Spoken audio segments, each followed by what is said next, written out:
មានន័យថាណាមានន័យថាអញ្ចឹងកាបូបដែលគាត់បញ្ចុះតម្លៃ40%នេះ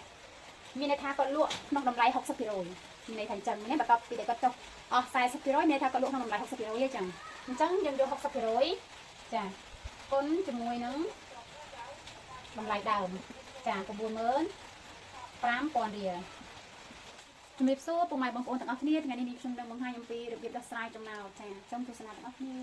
ចំណោទហាងលក់កាបូបមួយកន្លែងលក់កាបូបមួយតម្លៃ95000រៀល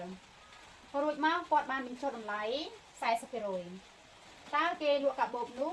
តម្លៃប៉ុន្មានបន្ទាប់ពីបញ្ចុះតម្លៃរួចចាអានេះគេសួរតម្លៃកាបូបដែលធ្វើលក់ដែលគាត់បញ្ចុះតម្លៃរួចទេណាចាគេទៅធ្វើបែបណាត្រូវគិតទៅលើថាចេះតើក៏លក់កាបូបមួយហ្នឹងតម្លៃប្រហែលជាធម្មតា95000រៀលបន្ទាប់មកគាត់បញ្ចុះតម្លៃអស់40%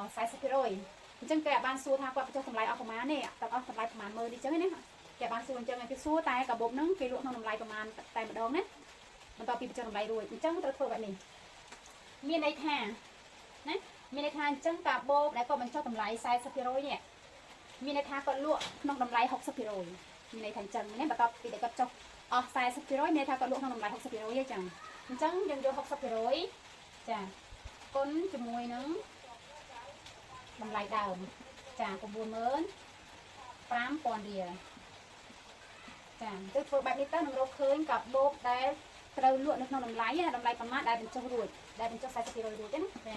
តែបើសិនជាគេសួរថាតើកាបូបហ្នឹងគេបញ្ចុះតម្លៃអស់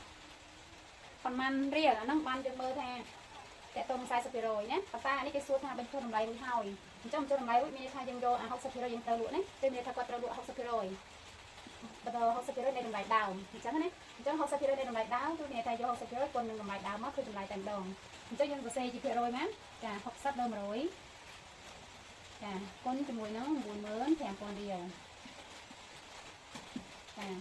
ស្មើប៉ុន្មានអានេះយើងយក60គុណនឹង95000មកបន្តមកចែកនឹង100ចាមានន័យថាយកលេខដាក់ខាងលើនេះខាងក្រោមមកតើលើមើលអត់គ្នាយក95000រៀលគុណជាមួយនឹង60%ប្រទេសណាជាមួយ60យើងសូននេះមិនគុណនេះគុណតាលេខបានហើយ6 5ដង30តាលេខ3ជាមួយ45457អញ្ចឹងពេលគុណឲ្យអស់ហើយចាំតម្លាក់លេខសូនមកទាំងអស់ណា1 2 3 4 0 4មិនមែនតែអាបានគុណណាចា0 4គឺ10 100,000ចានេះបន្ទាប់មកយកលេខនេះទៅចែកនឹង100ទៀតចាអញ្ចឹងយកលេខហ្នឹងទៅចែកនឹង100មានន័យថាបែបនេះណា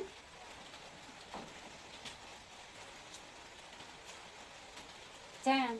នេះលេខដែលយើងគុណឃើញមិញហ្នឹងបន្ទាប់ពីយើងចែកនឹង100អញ្ចឹងចែកនឹង100គឺងាយស្រួលទេកាលណាយើងសូនទៅដូចគ្នាអញ្ចឹងយើងកាត់សូនខាងតួចែកទាំងពីរខាងតំណាងចែក2មកអញ្ចឹងចម្លើយរបស់វាឃើញប៉ុន្មាននេះ